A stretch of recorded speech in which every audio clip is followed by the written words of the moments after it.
warahmatullahi wabarakatuh. Halo Sobat Suara.com, dimanapun Anda berada. Apa kabarnya nih hari ini? Semoga semuanya senantiasa sehat, semangat, dan bahagia tentunya ya. Tidak terasa bulan Ramadan sudah berjalan cukup lama nih. Kita udah akan mendekati Hari Raya Idul Fitri begitu. Dan pastinya program Takis, Tanya Kilat Seputar Islam, hadir untuk menemani Sobat Suara.com dimanapun Anda berada. Bersama saya Aulia Hafisa dan juga Ustazah Rohmah. Halo Ustazah Rohmah, Assalamualaikum. Waalaikumsalam. Buat pemirsa Suara.com juga. Ya, alhamdulillah baik-baik. Alhamdulillah. Nah, kemarin kita sudah membahas banyak hal nih di episode-episode sebelumnya. Kali ini kita akan membahas hal yang mungkin cukup anak muda banget gitu ya, Ustazah Rohmah, mengenai sosial media dan juga penyakit hati begitu. Karena di zaman modern seperti sekarang ini ya Ustazah, nggak cuma anak muda sih sebenarnya, orang tua, anak kecil juga bahkan semuanya bermain sosial media begitu.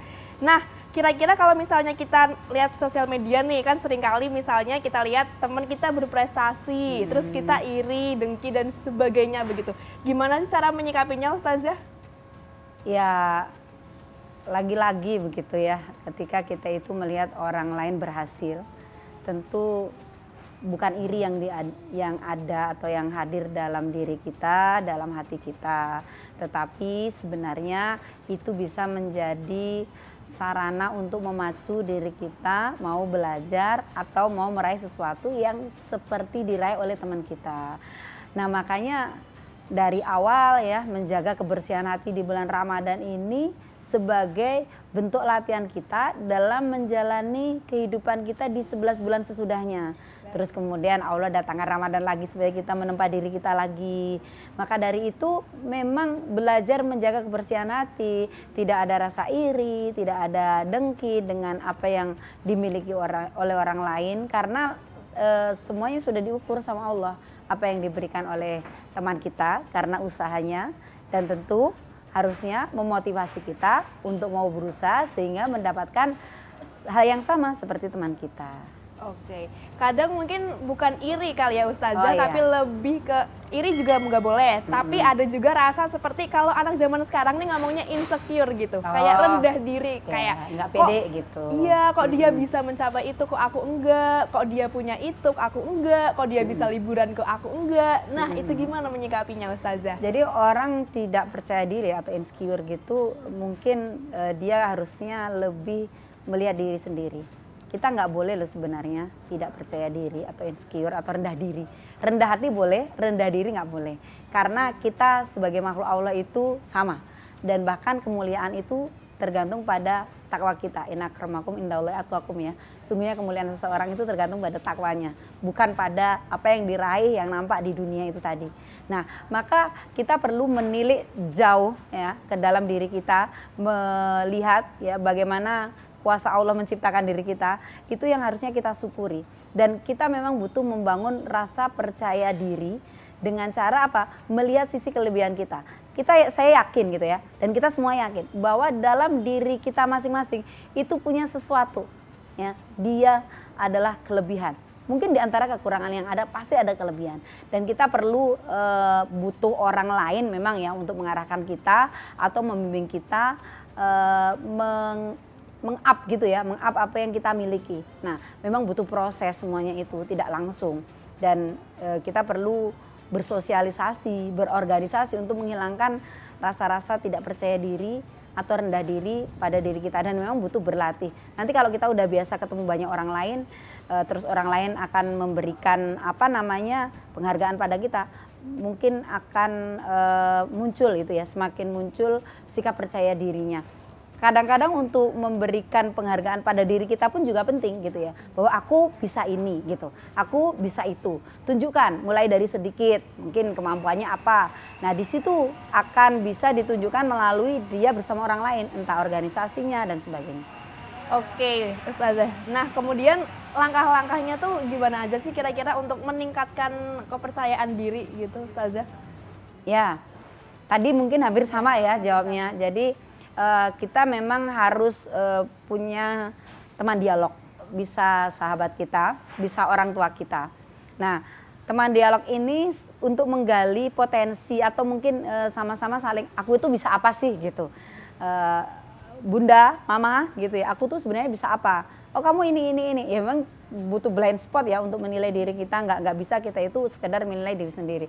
Nah selain itu ya kita harus tahu ya di dalam Islam itu mungkin Al-Quran begitu ya. Allah itu menciptakan manusia itu sesempurna mungkin gitu ya, sesempurna mungkin, dan setiap orang ya diberi kelebihan, lagi-lagi seperti tadi ya. Nah maka dari itu terus aktualisasi diri, latihan aktualisasi diri, mungkin latihan di rumah, di depan cermin untuk bicara, terus kemudian dari forum-forum kecil ya, kita forum kecil mungkin di antara sahabat kita, kadang-kadang kita buat ini, acara-acara sharing, atau kemudian organisasi, kalau anak-anak saya ajari ikut organisasi untuk memunculkan rasa percaya diri itu. Dan nanti kalau di organisasi itu akan diberi tugas. Nah, orang lain tadi, sahabat tadi diajak dialog gitu ya. Ketika aku dapat tugas ini supaya aku menghasilkan atau outputnya bagus, apa yang harus kulakukan? Mungkin kan nggak bisa sendiri. Nah biasanya orang lain itu akan memberikan sharing, dan ketika dia itu sudah bisa mempresentasikan apa yang menjadi tugasnya, orang lain kan akan memuji. Nah itu bisa memunculkan rasa-rasa percaya diri seperti itu. Ya. Kalau misalnya nih, ini kan kita berbicara tentang sosial media begitu. Ya. Sosial media itu kan ibaratnya kayak kita memunculkan branding diri kita yang baik-baik segala macam. Nah seringkali nih misalnya kita merasa orang lain lebih baik dari diri kita. Akhirnya kita jadi resah nih Ustazah, kayak gimana sih caranya gitu. Akhirnya kita mengunggah sesuatu yang ibaratnya tuh tidak real gitu dari diri kita. Misalnya baju, biar bajunya bagus gimana sih caranya, minjem gitu. Pokoknya usaha gimana caranya biar terlihat bagus di mata orang di sosial media. Nah itu kira-kira gimana tuh Ustazah? Kalau saya kurang setuju ya, karena realita kehidupan kita itu nggak bisa terus-terusan seperti itu. Ada sebuah cerita begitu ya, yang mana ketika mungkin kita itu berbohong di sosial media. Memang zaman sekarang ini memang ibarat nggak ada batas gitu ya. Nah, sampai akhirnya ketemu jodoh gitu ya. Ibarat pada titik tertentu kan orang yang melihat kita dari sisi penampilan lain kan taunya jadi beda. Nah akhirnya sudah terlanjur oke, nggak jadi karena seolah-olah terjadi penipuan. Sakitnya lebih banget itu. Itu contoh ya, maksudnya melakukan seperti itu. Dan kebohongan seperti itu dalam Islam juga nggak boleh. Jadi apa adanya kita hidup itu qanaah ya. Qanaah itu adalah apa adanya kita. Jangan mengada-ada gitu loh. Karena mengada-ada itu belum tentu baik begitu. Kalau menurut saya begitu, biarlah apa adanya kita, orang menerima kita gitu ya dengan segala kekurangan dan kelebihan kita, dan kita yakin di antara sekian banyak orang itu pasti gitu ya akan ada orang yang simpati dengan kita karena kesederhanaan kita, karena apa yang kita punya. Itu menurut saya. Jadi jangan sampai gara-gara mungkin biar mendapatkan nilai yang lebih, dia meminjam baju atau foto di depan mobil orang gitu, soalnya mobil kita. Nah seperti itu mengkhawatirkan gitu, mengkhawatirkan di kemudian hari. Karena satu kebohongan kecil itu akan memunculkan kebohongan yang lain, dan itu akan menjadi kebohongan yang besar begitu ya. Karena orang kalau sudah berbohong satu kali, misalnya aku ini begitu, terus nanti ditanya lagi besok gimana nih udah terlanjur bohong sekali, jadi bohong selanjutnya. Peluang satu kebohongan akan membuka kebohongan-kebohongan yang lain. Ini yang perlu diwaspadai kalau di media sosial. Dan hati-hati, karena media sosial itu adalah dunia tanpa batas. Dunia tanpa batas, iya. Begitu. Dan tidak semua di sosial media itu real ya Ustazah ya? Real itu, benar. Mungkin kita lihat misalnya teman kita liburan gitu, tapi kita kan nggak pernah ngerti di balik itu mungkin dia gitu kan, kayak berdarah-darah gitu, buat nabung biar bisa liburan, kita kan nggak ngerti juga gitu ya. Nah Ustazah, gimana sih, ada nggak sih tips atau cara-cara nih latihan biar kita tuh nggak iri melihat orang di sosial media gitu? Ya. Syukuri apa yang ada. Syukuri apa yang ada. Lagu ya, syukuri apa yang ada gitu. Karena hidup ini anugerah gitu. Apa yang sudah diberikan kepada kita ya memang jatah kita. Kalau kita bicara masalah takdir, takdir itu sudah ditulis. Allah itu pertama kali menciptakan kolam. Kolam itu pena. Lalu kolam itu diperintah, tuliskan Apa yang harus kutulis ya Allah gitu ya. Sejarah hidup manusia dari sekarang gitu ya hingga kiamat nanti, atau dari kelahirannya sampai kematiannya kelak. Jadi semua sudah tertulis. Nah, tugas kita berusaha dan berdoa semoga mendapatkan yang terbaik. Jadi kalau misalkan nih apa yang sudah menjadi jatah kita, ya kita syukuri gitu ya, kita syukuri. Dan semakin kita banyak bersyukur, insya Allah malah akan ditambah loh oleh Allah ya. La in syakartumul azidanakum ya. Jadi apabila kamu bersyukur, maka kamu akan ditambah apa yang sudah kamu syukuri itu. Oke Ustazah, jadi ada pertanyaan dari warganet karena kemarin kita sudah melempar pertanyaan di media sosial suara.com. Jadi ada yang bertanya nih Ustazah, apabila seseorang bertanya mengenai kehidupan kita, padahal mereka tidak berniat untuk menyakiti hati, namun kita tetap sakit hati. Nah contohnya nih misalnya ada orang yang bertanya, kamu pekerjaannya apa gitu, padahal dalam posisi si orang yang ditanya ini masih menganggur gitu. Terus orang yang menganggur ini sakit hati gitu. Nah gimana tuh kira-kira Ustazah? Begini, jadi kita perlu lagi-lagi ya berbaik sangka, ya, berhusnudon dari orang yang bertanya. Kita juga perlu tahu sejauh mana informasi itu sampai ke dia atau belum kalau kita belum kerja. Nah, jadi sebagai orang yang beriman memang memberi maaf itu wajib. Jadi ya kita butuh memaklumi orang yang bertanya pada kita. Nah, kita juga perlu tahu gitu ya, sejauh mana sih emang dia ini ada rasa ingin mengejek kita atau memang dia pengen tahu keadaan kita. Dan kita berharap sebenarnya kalau kita ngasih tahu aku nih belum kerja misalnya seperti itu. Nah, kita berharap kalau dia adalah teman kita, dia mendoakan kita dan mudah-mudahan itu dikabulkan.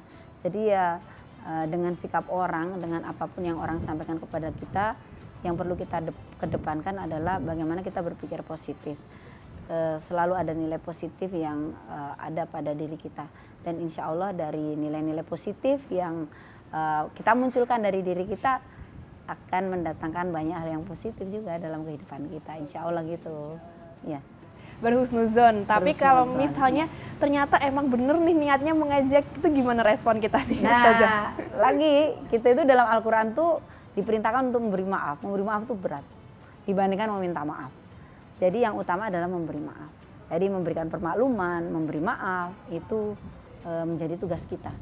Kalaulah dia nggak minta maaf, kita juga harus memaafkan lah gitu. Itu sampai seperti itu.